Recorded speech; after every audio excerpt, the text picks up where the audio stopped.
Essa noite, eu quero compartilhar com vocês sobre fazer a nossa história. Cada um de nós está escrevendo uma história. Você está escrevendo a sua história. Por isso nós lemos Atos capítulo 6, versículo 3, quando os apóstolos falaram: escolhei dentre vós 7 homens de boa reputação, é o que diz a nossa versão, boa reputação, cheios do Espírito e de sabedoria. E essa palavra reputação, ela tem também o sentido de testemunho. Tanto é que em algumas versões da Bíblia fala-se testemunho. Por exemplo, em espanhol, essa palavra é 7 homens de bom testemunho. Então, nós vamos... ali queriam escolher, então, 7 homens de bom testemunho. E aplicando para vocês, aplicando para nós, seriam 7 jovens de bom testemunho. Você tem um bom testemunho?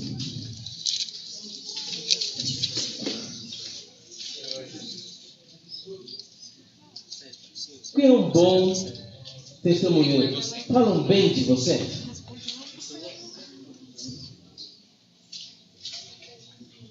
Falam bem ou falam mal de você?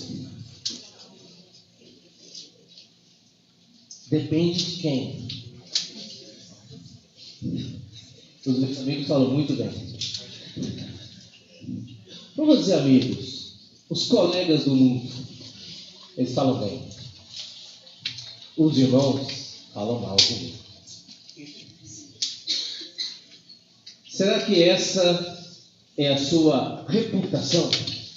Será que esse é o seu testemunho?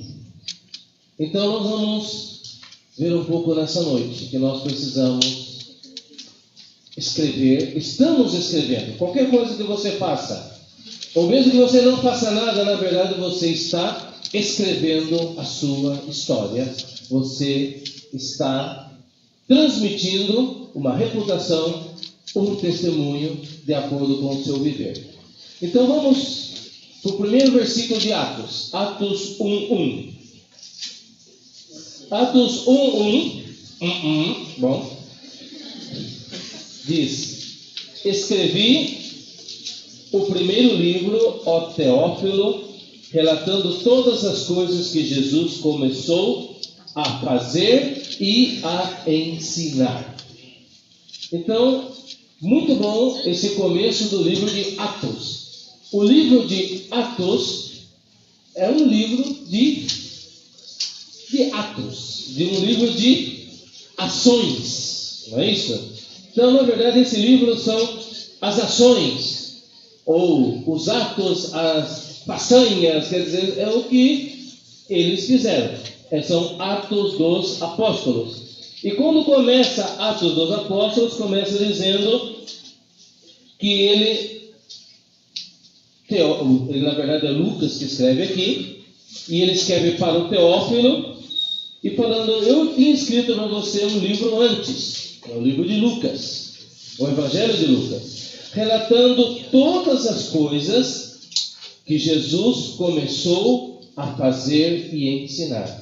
E é muito significativo que Atos dos Apóstolos comece com esse versículo, falando de Jesus, o que Jesus fazia e ensinava. E essa ordem também é muito importante.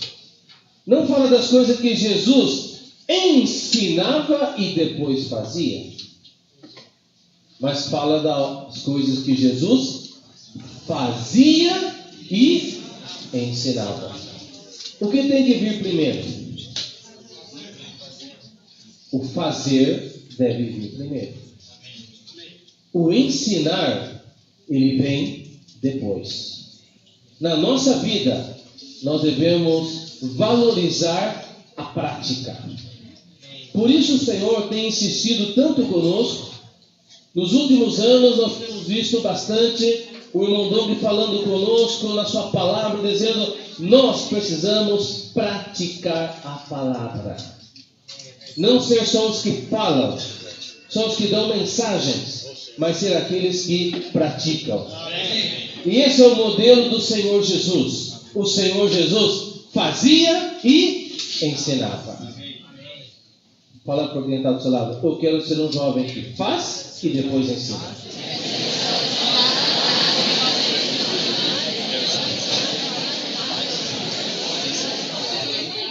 Amém.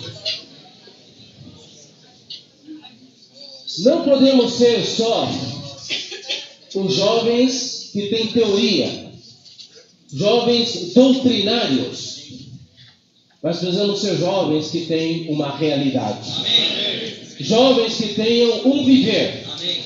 Que tenham um fazer, para depois poder ensinar. Aconteceu uma vez numa localidade, um jovem, e esse jovem chegou para os irmãos responsáveis e falou: irmãos, eu tenho muito encargo.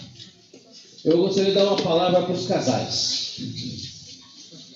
Eu estou vendo que tem vários problemas, várias dificuldades entre os casais. E eu li um livro, né?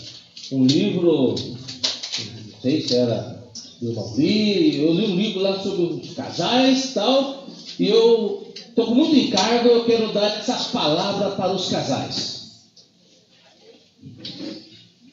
Aí, os irmãos responsáveis, com muito amor, né, por um lado, se surpreenderam. Uau, esse jovem quer dar uma palavra para os casais, né? E então falaram: jovem, veja só, você é casado? Não, eu não sou casado.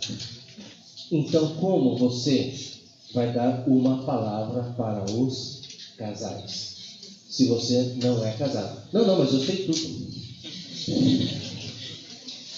Eu já sei tudo.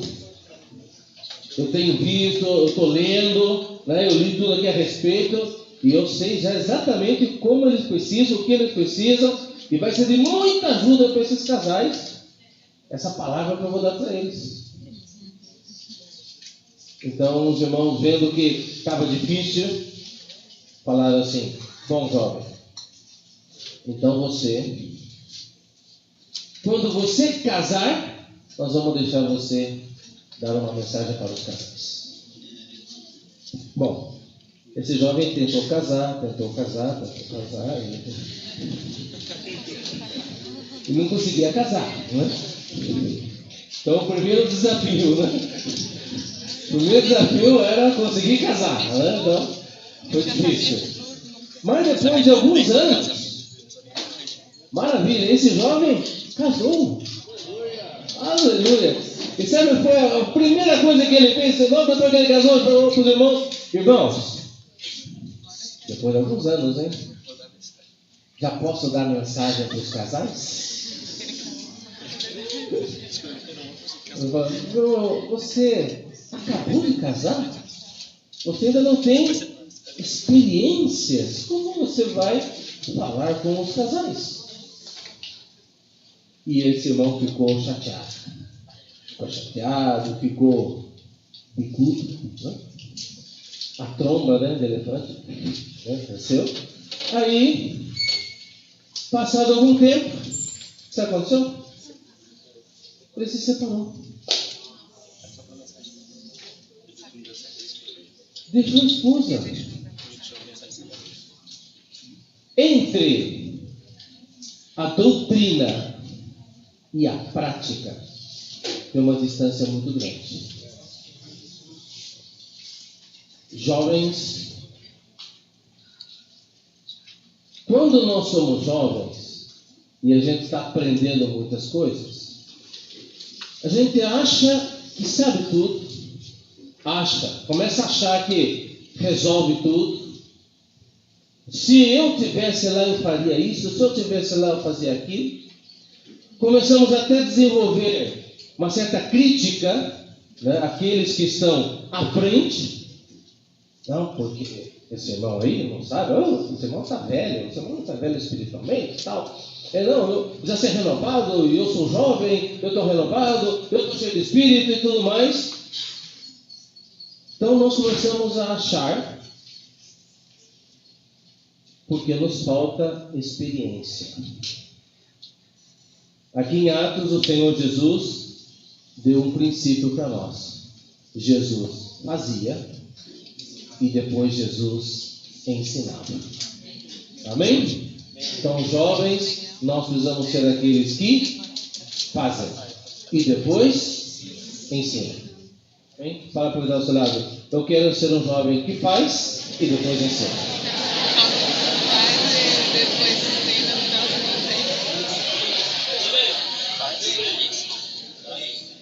Amém? Muito bom. Em Atos, como Atos é Atos dos Apóstolos. Bom, tudo bem. Atos, como é Atos dos Apóstolos, você não sei como é que é no meu cinto. Isso. Pode pôr? Aqui? Não chega. Aqui. Bom. Bom. Tá bom. Amém. Então, em Atos começa a mostrar os atos, as ações dos apóstolos. O primeiro grupo de apóstolos eram os 12 apóstolos, e junto com Pedro, eles se levantaram, cheios do Espírito Santo, fortificados do Espírito, e Pedro pregou o Evangelho naquela situação que nós já sabemos, bem conturbada. Eles tinham matado o Senhor Jesus, eles estavam, o povo judeu ali estava eles estavam com muita raiva, tinha um ambiente muito hostil, e naquele ambiente tão hostil, realmente só sendo cheios do Espírito, para que eles pudessem se levantar, e eles se levantaram, começaram, o Espírito deu aquela manifestação em línguas, né? Falavam numa língua que cada um podia entender, e a última palavra de Pedro, que é Atos 2:21, diz: e acontecerá que todo aquele que invocar o nome do Senhor será salvo. Então, a última citação de Pedro dentro da profecia de Joel é essa: acontecerá que todo aquele que invocar o nome do Senhor será salvo. Muitos se distraem com os poderes, com os sinais, mas a parte mais importante é como Pedro conclui. E na verdade a conclusão de Pedro é o início de todas as coisas. O início de tudo. A geração, o início das coisas é invocar o nome do Senhor. Amém. Quando eles invocam o nome do Senhor, as coisas começam a acontecer. Também na nossa vida isso é assim. Quando nós invocamos o nome do Senhor, as coisas começam a acontecer. Quando nós invocamos o nome do Senhor, nós somos salvos. Amém? E com a pregação do Evangelho feita por Pedro, naquele dia foram batizados, versículo 41. Então os que lhe aceitaram a palavra foram batizados, havendo um acréscimo naquele dia de quase 3.000 pessoas. Então aqui são alguns dos atos dos apóstolos. No capítulo 3 de Atos tinha um coxo. E esse coxo ficava ali pedindo esmola. E Pedro e João estavam subindo ali. E aquele coxo novamente pedindo uma esmola. E o que Pedro e João falaram para eles? Vamos ler? Amém? Capítulo 3, versículo 4. Pedro, fitando juntamente com João, disse: olha para nós. Ele os olhava atentamente, esperando receber alguma coisa. Pedro, porém, lhe disse: não possuo nem prata nem ouro, mas o que tenho, isso te dou. Em nome de Jesus Cristo, o Nazareno anda. Amém. Jovens, nós precisamos aprender que muitas vezes nós não podemos resolver as coisas. Não podemos resolver muitos problemas. E muitas pessoas, muitos amigos seus, eles vêm até você procurando ajuda. Você precisa descobrir que tem algo. Primeiro você precisa descobrir que você não consegue ajudá-lo. Em segundo lugar, você precisa descobrir que você tem algo que sim pode ajudá-lo. Pedro e João falaram: eu não tenho nada, eu não tenho ouro, eu não tenho prata, eu não tenho dinheiro, eu não posso resolver o seu problema, mas eu tenho uma coisa. Eu tenho Jesus. Eu tenho Jesus. E em nome de Jesus, anda! Essa é a situação de muitas pessoas. Muitas pessoas estão lá procurando uma esmola. Elas querem alguma coisinha que possa ajudá-la. Hoje, quantos jovens, talvez na sua universidade, no seu colégio, quantos deles estão passando por situações difíceis, problemas com os pais que estão se divorciando? Hoje tem demais. Os filhos sofrem, especialmente na idade da adolescência. Os pais têm conflitos, eles estão sofrendo, passam por dificuldades financeiras, problemas de saúde, têm conflitos emocionais, querem namorar fulano, mas fulano não gosta dela. Só ciclano e ciclano não gosta, né? Então, e o jovem de hoje está muito fragilizado. Emocionalmente são muito fracos. Sabe por que os jovens hoje são emocionalmente muito fracos? Porque essa geração de pais que vem agora é uma geração de pais que trabalham, o pai trabalha, a mãe trabalha, e os filhos são praticamente abandonados, e os pais esperam que as escolas eduquem os filhos, ou então estão com os avós, que são muitas vezes permissivos, né?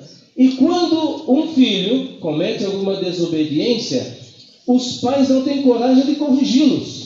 Por quê? Eu fico longe o dia inteiro, e justo agora, nesse momento que eu quero estar agradável aqui com o meu filho, ele faz uma travessura, eu vou ter que ser duro, vou ter que repreender, ou vou ter que corrigir. Então, deixa para lá.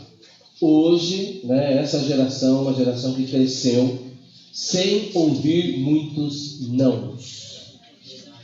Não ouve não. Acho que foi, quando foi na palestra sobre casais, né? Como é que as crianças faziam antes quando queriam alguma coisa no supermercado?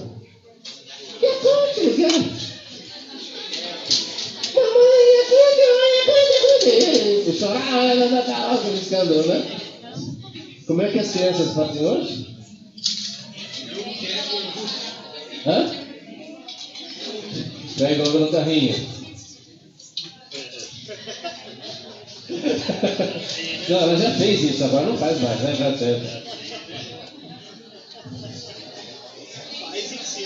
Algumas das crianças, como é que é? Elas fazem, como é que é? Mamãe, eu quero Yakult. Yakult. Precious, né? Aquela malvadeza, né? Olha, essa é uma geração que não recebe nãos, então ela acaba não sabendo trabalhar com as suas emoções. Porque o não ele gera frustração, não é isso? Não. Eu quero. Não. Engole esse choro. Então, o não é uma adversidade, e aí ela acaba desde criança, quando ela recebe o não, aprendendo a lidar que tem coisas que eu não consigo, tem coisas que eu não posso. Mas quando você chega na adolescência sem ter ouvido não, porque na sua casa ninguém fala não, ninguém falava não, aí quando chega na adolescência, eu quero namorar fulano, mas fulano não gosta de você. Que é isso? Esse é um não. A vida é cheia de nãos. Eu quero ter essa roupa, mas essa roupa é de grife, é cara. Mas eu quero. Então, na adolescência, ela tem que enfrentar o não. O que ela não enfrentou quando criança, quando era adolescente, tem que enfrentar o não. Só que na adolescência é mais difícil aprender. Então, se tornam emocionalmente muito instáveis. Por isso, até o número de suicídio entre adolescentes ele tem aumentado. Por quê? Não consegue satisfazer os seus desejos. E, ao ver-se frustrado, entra em depressão. Muitos jovens entram em depressão por coisas bobas. Por coisas pequenas que ele não consegue ter, que não consegue fazer, já fica triste demais e entra em depressão. Porque quando criança não ouviu não. Então, agora na adolescência, ainda dá para aprender, mas é mais dolorosa essa lição. Então, vocês certamente, eu falei isso sobre os jovens de fora. Eu não falei isso sobre vocês, porque vocês são diferentes, né? Vocês tiveram pais que falaram não. É verdade? Então, vocês são emocionais. Vocês não são tão emotivos, tão emotivas, e engoliu muito choro, né? Teve a varinha, né? A varinha de Provérbios, né? Então, vocês foram crianças muito normais. E agora, na adolescência, quando vocês têm que enfrentar as adversidades, é verdade? Vocês convivem bem com as adversidades. Primeiro, porque houve esse treinamento quando vocês eram crianças e vocês hoje são adolescentes felizes. Amém? Fala para Deus, eu sou um adolescente feliz.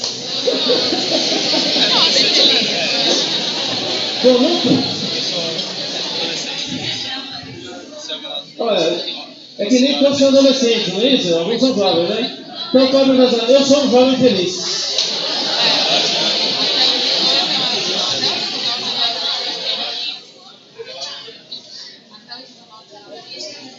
Mas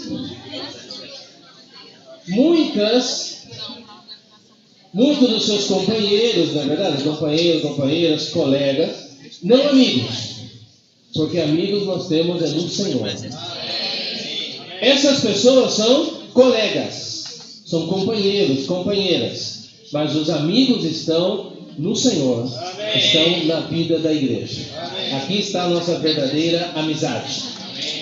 Mas aqui então tem esse coxo, né? Essa pessoa com essa deficiência, naquela época lá sofrendo, pedindo esmola, como muitos hoje estão ali implorando, pedindo ajuda. Me ajude. E aí, muitas vezes nós, de uma forma natural, eu quero ajudá-lo, eu quero ajudá-la. E quando você vai ajudá-la, você vai tentar ajudar com aquilo que você tem, talvez com os seus conselhos, com a sua longa experiência de vida, né? Tá certo? Aí você vai querer ajudar esse companheiro, essa companheira, Olha, aqui tem a primeira lição para nós. Existe só uma forma de ajudar. É Jesus. Jesus é o que me salva e Jesus é o que pode curar essa pessoa. Amém? Você crê nisso? Muito bem. Então fala para o seu lado. Eu creio que só Jesus pode curar os meus amigos, meus companheiros.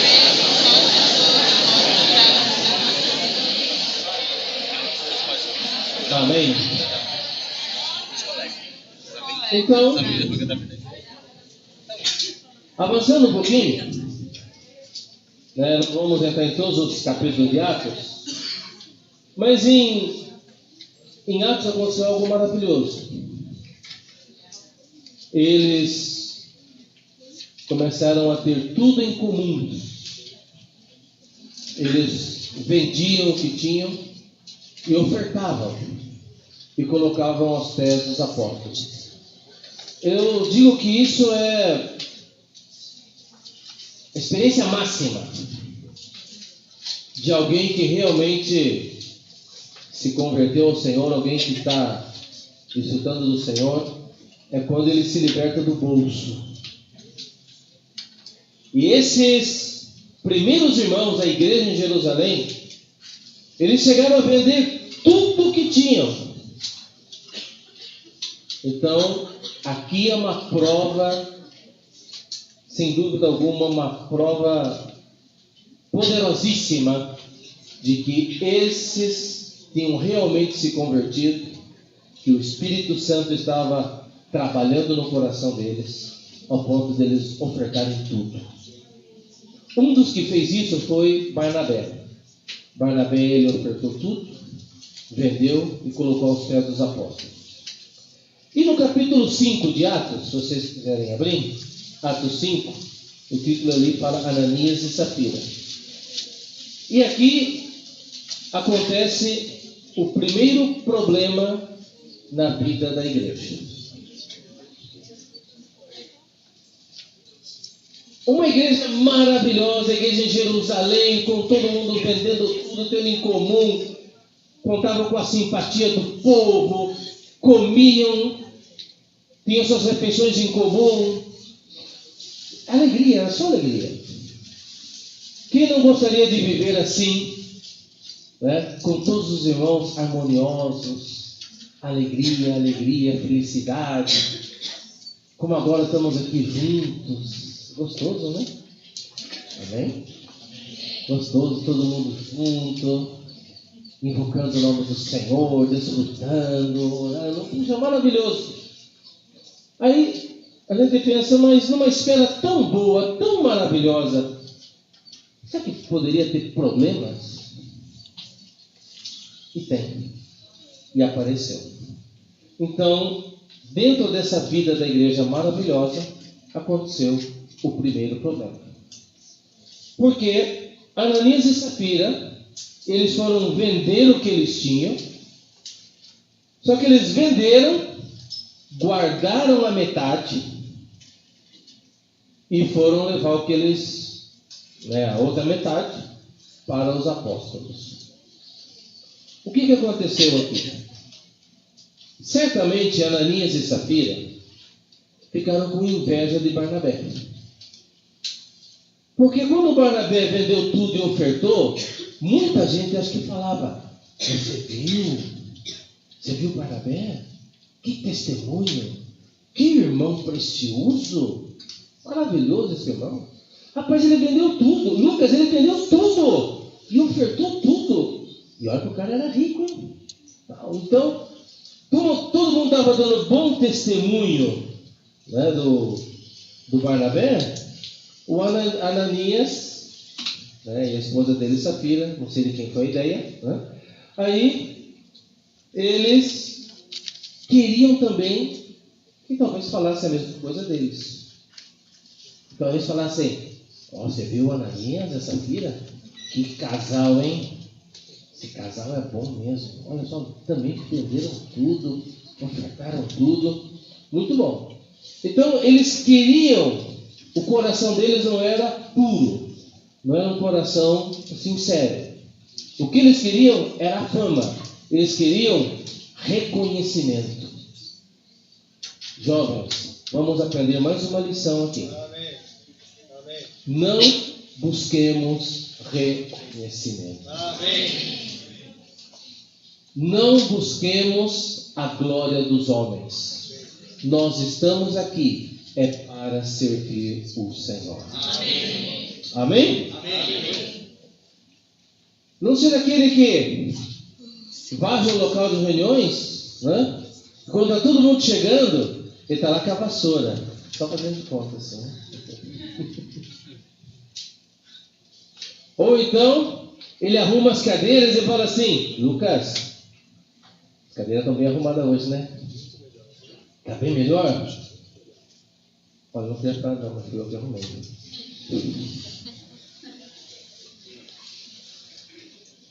Não busque reconhecimento. Tudo que nós fizermos, façamos de coração. Amém. Como para o Senhor. Amém. Não para ser visto pelos homens.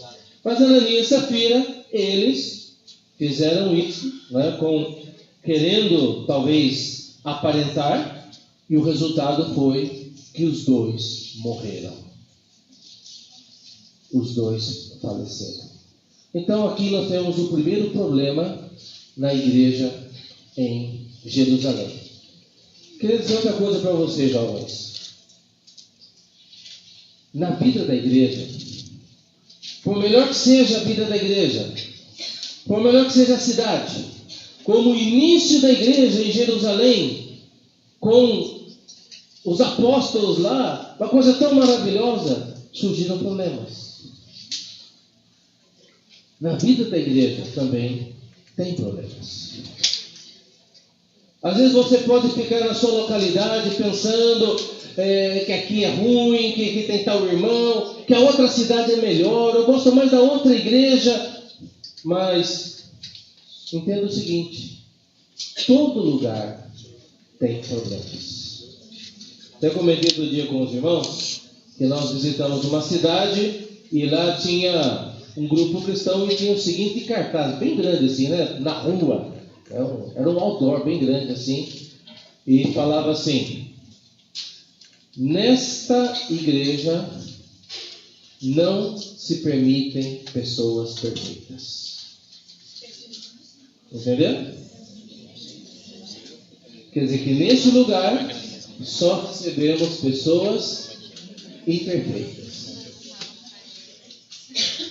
Entenderam? Na verdade, se nós olharmos bem,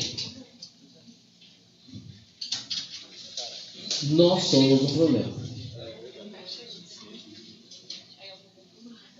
Para ter uma igreja perfeita, teria que tirar você.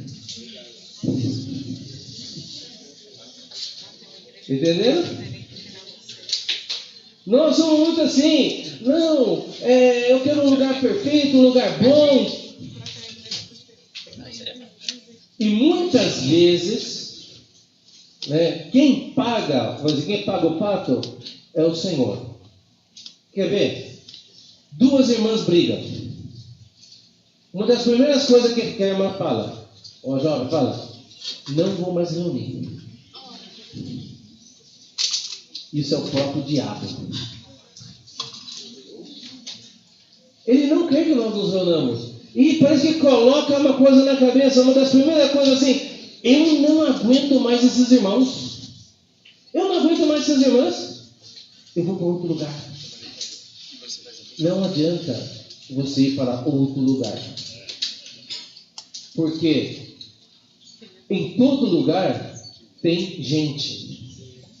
E onde tem gente, tem problema. Onde tiver pessoas, tem problemas. Não, eu quero ir para uma igreja maior, numerosa, um monte de irmãos. Nem vai. Quanto mais gente, mais problemas. E se você for para lá, é mais problema ainda. Aleluia. Porque Deus ama os imperfeitos. Amém. Porque se Ele não amasse os imperfeitos, eu não estaria aqui. E nem você estaria aqui. Diga para o irmão que está ao seu lado: ainda bem que Deus ama os imperfeitos.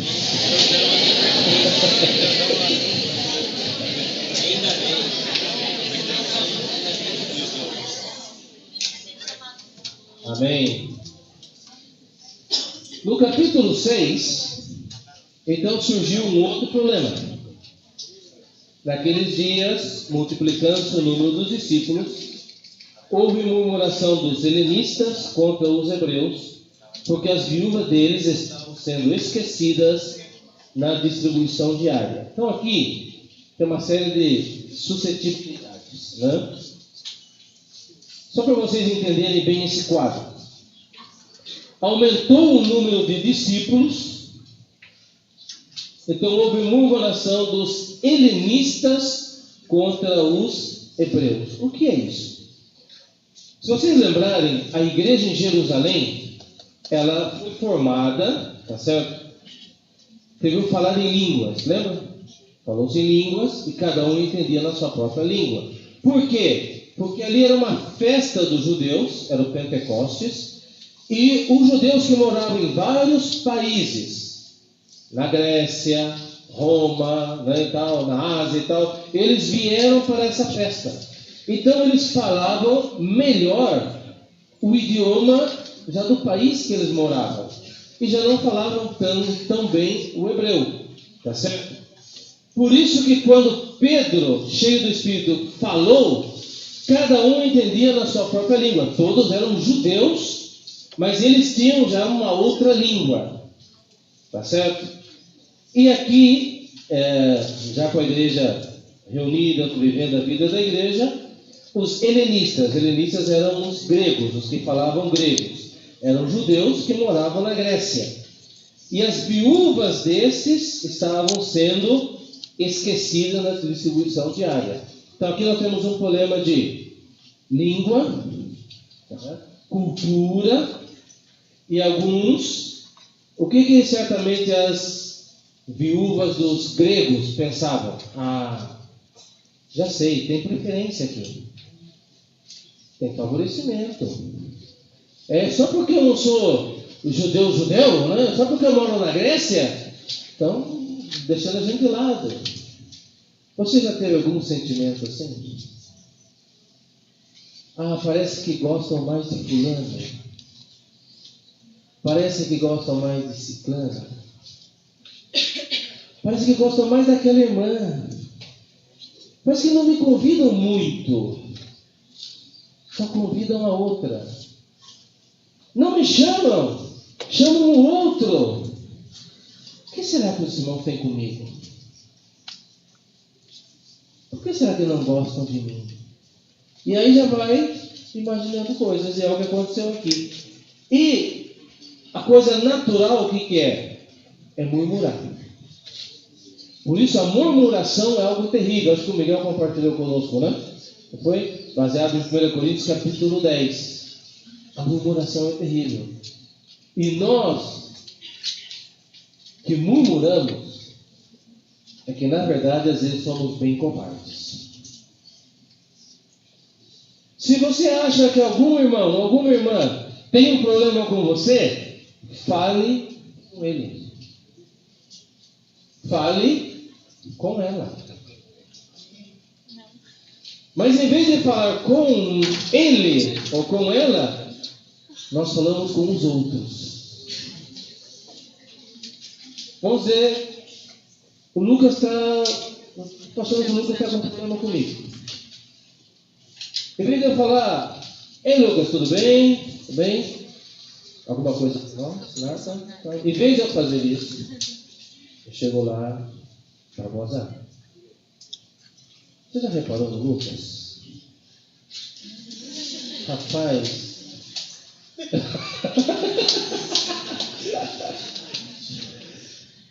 Rapaz, ele está meio estranho comigo. Eu acho que foi aquela coisa lá que eu não fiz aquele favor para ele e tal. Agora ele está fazendo essas coisas comigo, rapaz. Já nem me cumprimenta, nem me olha. Ele sai, convida outros jovens para comer sanduíche e tal, nem olha para mim. Nem olha para mim, nem me convida e tal. Faz isso, você acha que isso é coisa que o Filho de Deus faz? Um irmão da vida da igreja fazer isso? Rapaz. Aí o Barbosa já... Roberto, estou 100% com você, viu?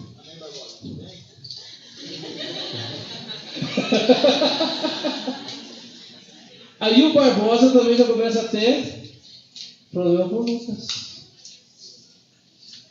E a maioria das vezes não tinha nada a ver. Claro, às vezes tem algum fundamento. E isso eu quero também dizer aqui. Da outra vez falamos, né? Jovens, não vamos formar panelinhas. Amém! Fala para Deus ao seu lado. Jovens, não vamos fazer panelinhas.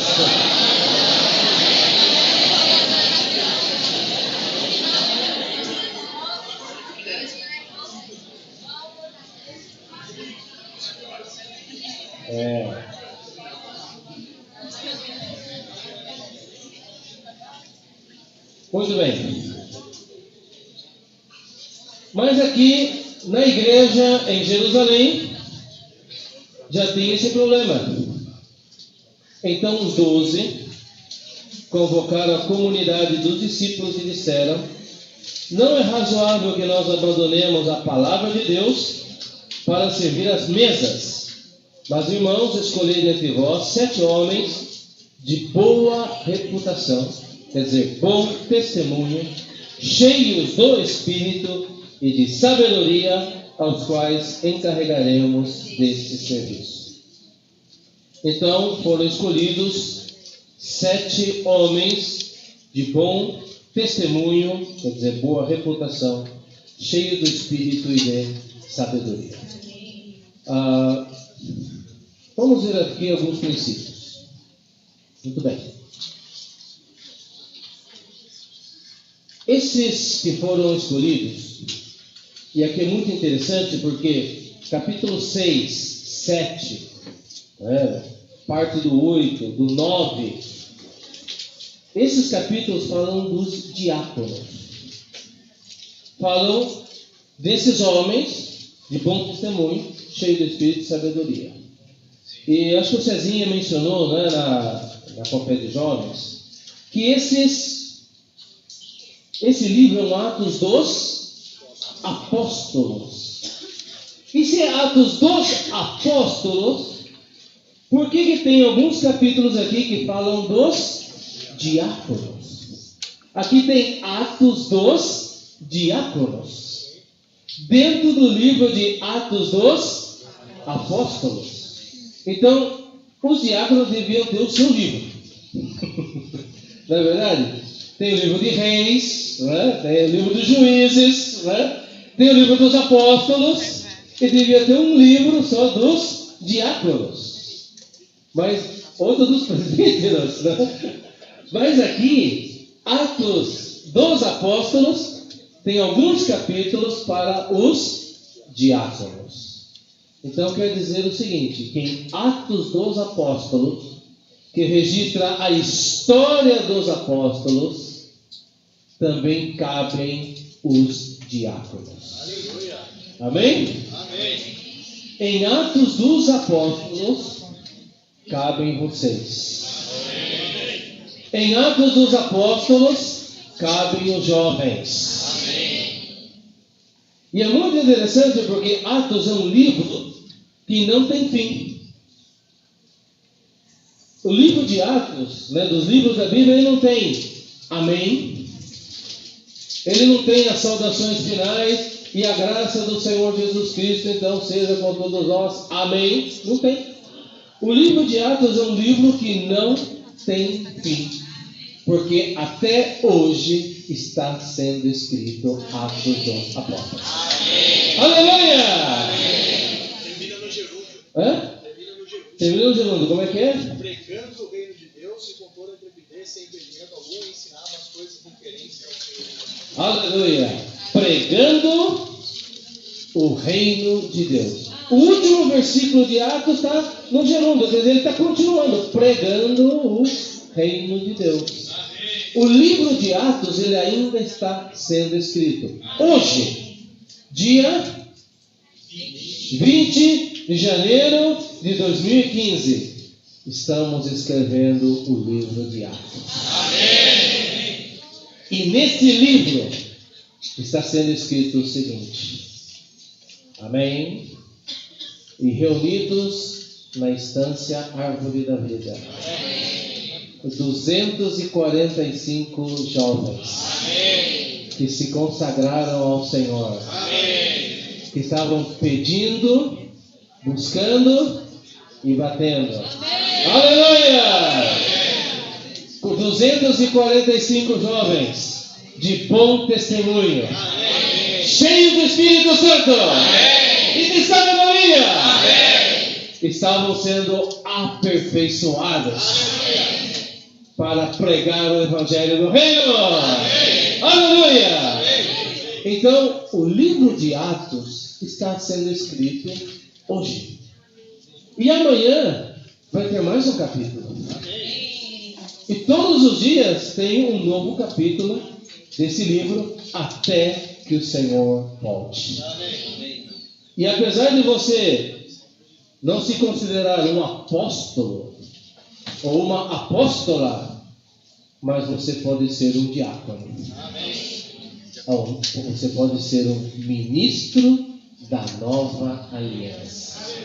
O ministro da nova aliança, com responsabilidade, que mais? Inovação e renovação. Se você é tão jovem, o seu nome está nesse livro. Você está no livro de Atos. Amém? Ó Senhor Jesus, você crê nisso?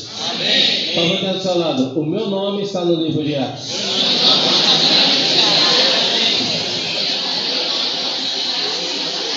Amém! Por que o meu nome está no livro de Atos? Porque sou um jovem cheio do Espírito, de bom testemunho e cheio do Espírito. Vamos falar isso? Fala do seu lado: meu nome está no livro de Atos porque sou um jovem cheio do Espírito e de bom testemunho.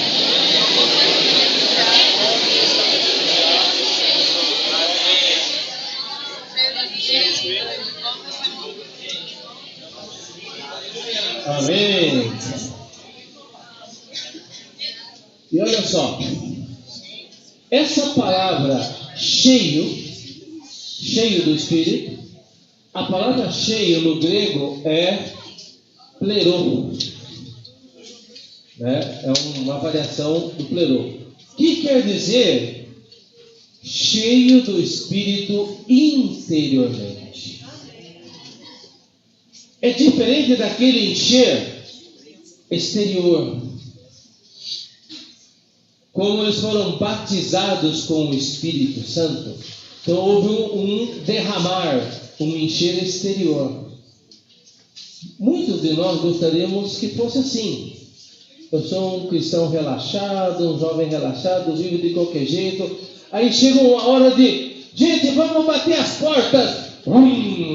Agora eu estou cheio do Espírito Santo e vou bater as portas. Eu tenho um viver relaxado, vivo de qualquer jeito, sou mundano. Agora vamos fazer comportagem. Estou cheio do Espírito Santo. Jovens, não vamos ter o duplo viver. Nós temos uma vida. Nós temos um viver. Esses jovens aqui, eles eram cheios do Espírito. Desde o seu interior.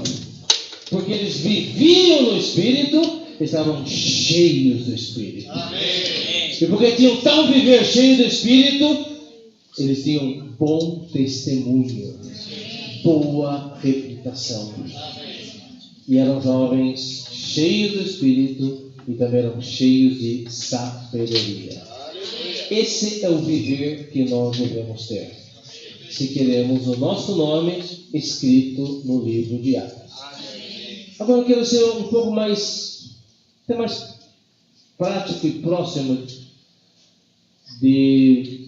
sobre a nossa história. Todos nós estamos escrevendo uma história. Né? Qual é o seu nome, irmã? Gabriela Albuquerque de Belo Horizonte. Isso, né? Amém. A Gabriela está escrevendo uma história. Vamos dizer. Né? A Gabriela está lá em Belo Horizonte, aí a Gabriela vai, estuda, vai trabalhar fora, sai de Belo Horizonte. Os irmãos em Belo Horizonte, o que dizem a respeito da Gabriela? Olha, puxa, a gente gostava tanto da Gabriela, era uma irmã que amava muito o Senhor. Era uma irmã que está sempre pregando o Evangelho. Era uma irmã que fazia comportagem. Olha, uma irmã que não faltava na reunião. Todos nós estamos escrevendo uma história. E alguém, em algum momento, vai contar a nossa história. Vai falar, você lembra da Gabriela? Nem me lembro.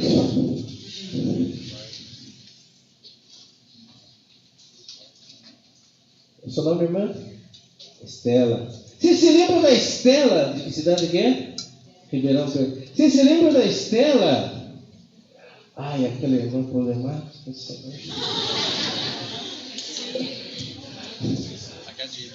Monitor abençoada, né?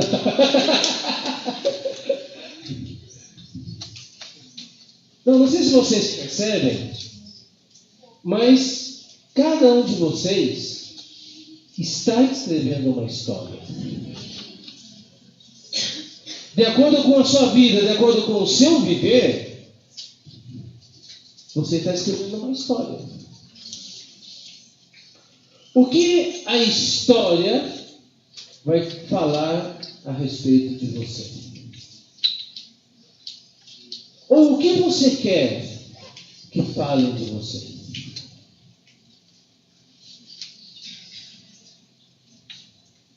Qual é a sua reputação? Qual é o seu testemunho? O meu testemunho? Vou dar um exemplo, né? Bem... João Pedro. Quanto era, João Pedro? Presidente Prudente. Barbosa, como é o João Pedro Barbosa?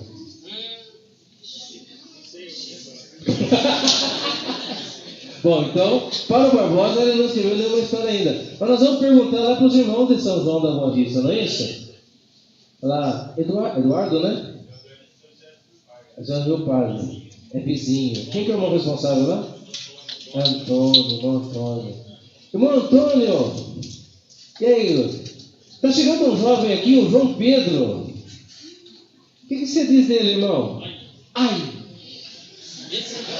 Ele chegou aí? Rapaz, tem cuidado.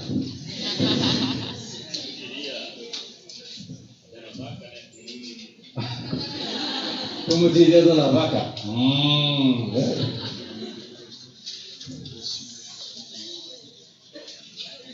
Jovens, vamos escrever uma história. Na verdade, você está escrevendo a sua história. Você está dando o seu testemunho. Olha o testemunho de Estevão. O que aconteceu com Estevão? Estevão era um homem cheio do Espírito. Esse jovem, esse Estevão, ele foi escolhido para servir as mesas. E ele era alguém cheio do Espírito, de bom testemunho e tinha muita palavra. Olha que você lê o capítulo 7, né, são 60 e tantos versículos. Você lê tudo que falou Estevão. O Estevão era constituído da palavra. Ele conhecia a palavra. Quando ele foi escolhido, talvez Pedro falou assim: vamos escolher o Estevão. O Estevão poderia ter dito: Pedro, olha aqui, ó, com todo respeito, mas eu conheço muito bem a Bíblia.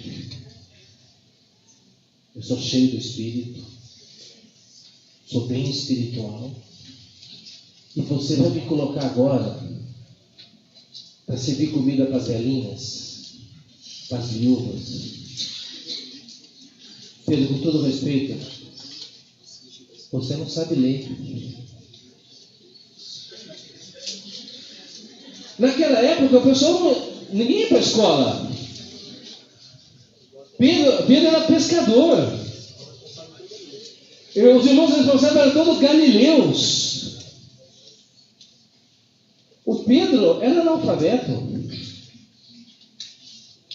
Saber ler naquela época era uma coisa assim, tipo, uma pessoa que hoje fala 5 idiomas, entendeu? O negócio, quase ninguém sabia ler.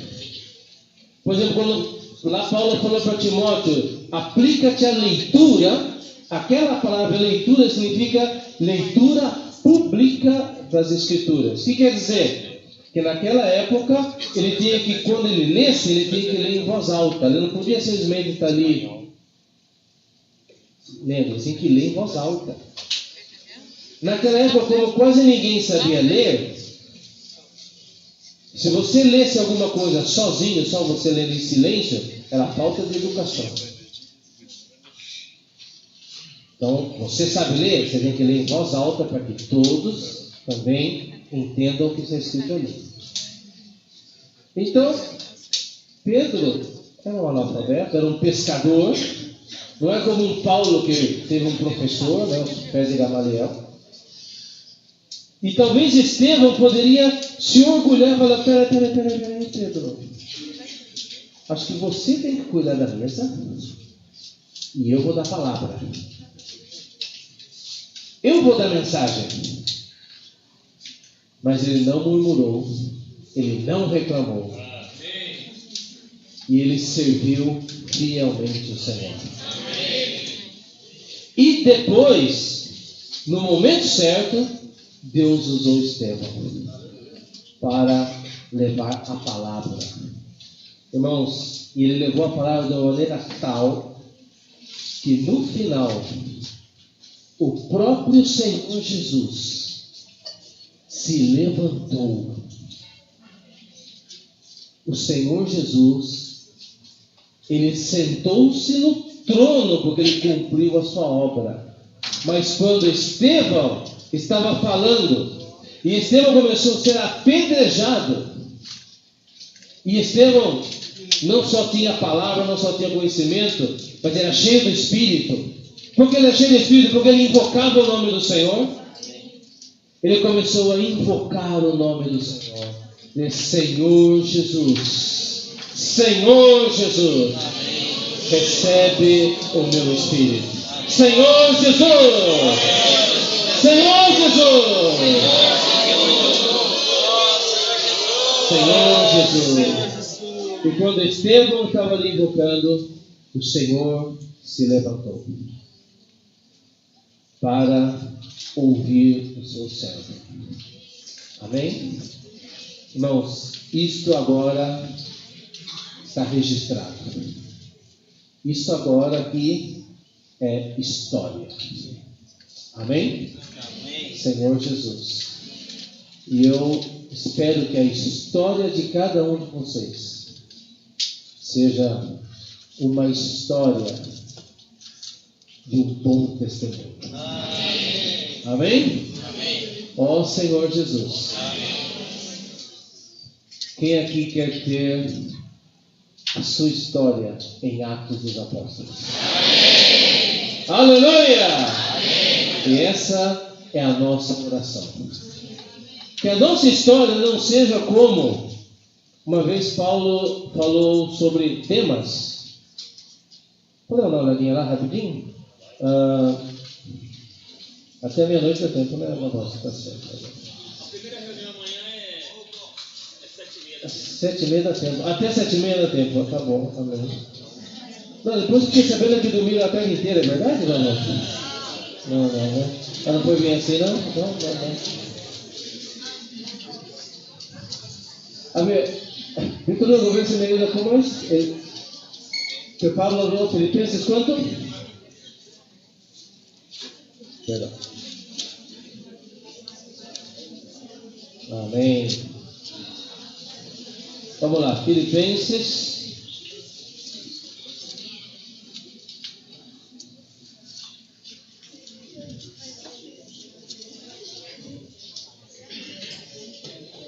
Amém. Oi? Perdão. Era Colossenses. Perdão. Colossenses, capítulo 4. Amém. Olha só, irmãos, que interessante. Colossenses, capítulo 4. Versículo 7. Quanto à minha situação, Tíquico, quem é Tíquico? Me acompanharam? Então não acharam Colossenses? Acharam Colossenses? Sim? Colossenses, capítulo 4. Os meninos que estão com sono aí. Olá. Colossenses, capítulo 4, versículo 7. Muito bem. Quanto à minha situação, Tíquico e aleluia. Peraí, ó. Quem é Tíquico? Que mais? Amém. Que mais? Amém. Quando nós escrevemos e Letícia da Igreja Limeira, o que nós vamos falar?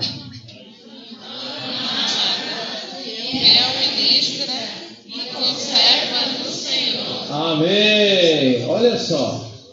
Versículo 9. Em sua companhia vos envio. Quem é Onésimo? Até aí. Amém. Quando falam de vocês, que adjetivo tem? E Daniel Campos, irmão amado, amém, fiel no Senhor. Versículo 10. Saúda-nos Aristarco. Quem? Amém. Quem é então Aristarco? Prisioneiro comigo. Eu creio que era prisioneiro ali e também prisioneiro no Senhor. Que mais? Marcos, primo de Bernabé, sobre quem recebeu essas instruções. Se ele for ter convosco, acolhei-o. Quem mais? Jesus, conhecido por... Amém. Marie, amém. Irmã Maria de Piracicaba, conhecida como Justa, amém. Os quais são os únicos da circuncisão que cooperam pessoalmente comigo pelo reino de Deus. Eles têm sido o meu lenitivo, amém. Rafael Costa, amém, que coopera pessoalmente comigo pelo reino de Deus, amém. Saúda-vos Epáfras, que é dentre vós, o qual se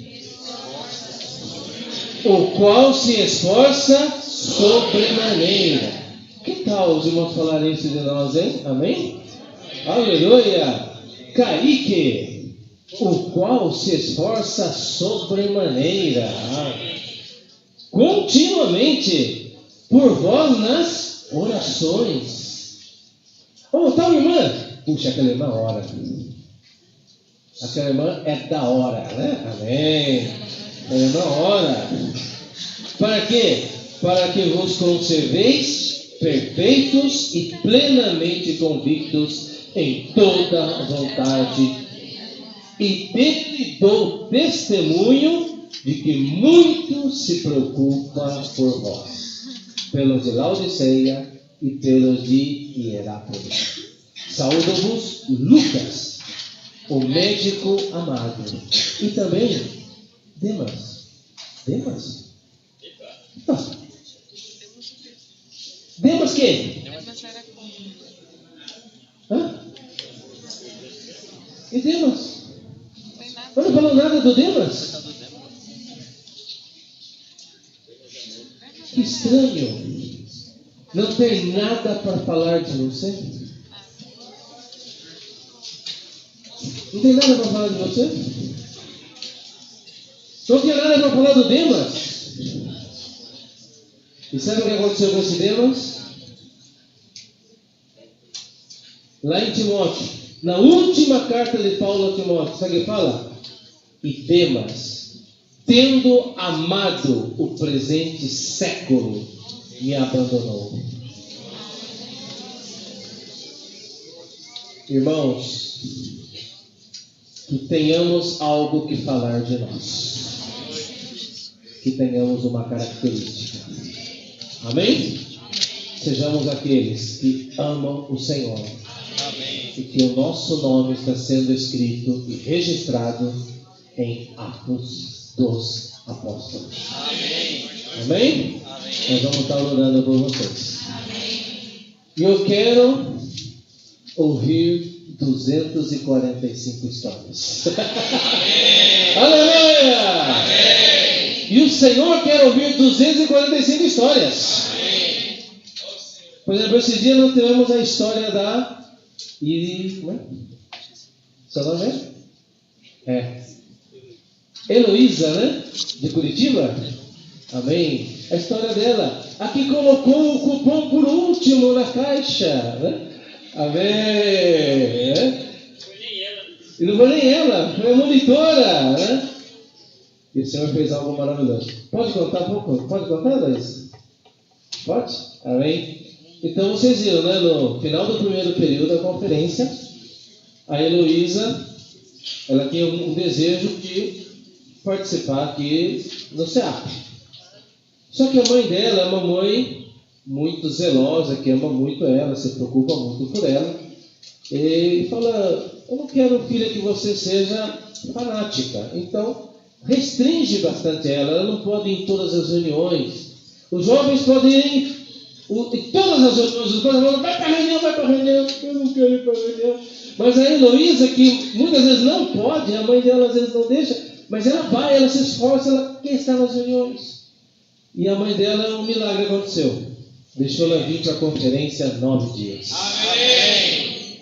E aí ela queria fazer o SEAP. Você acha que a mãe, que quase não deixa ir para a reunião, deixou por um milagre 9 dias, vai deixar agora ficar mais 15 dias no SEAP?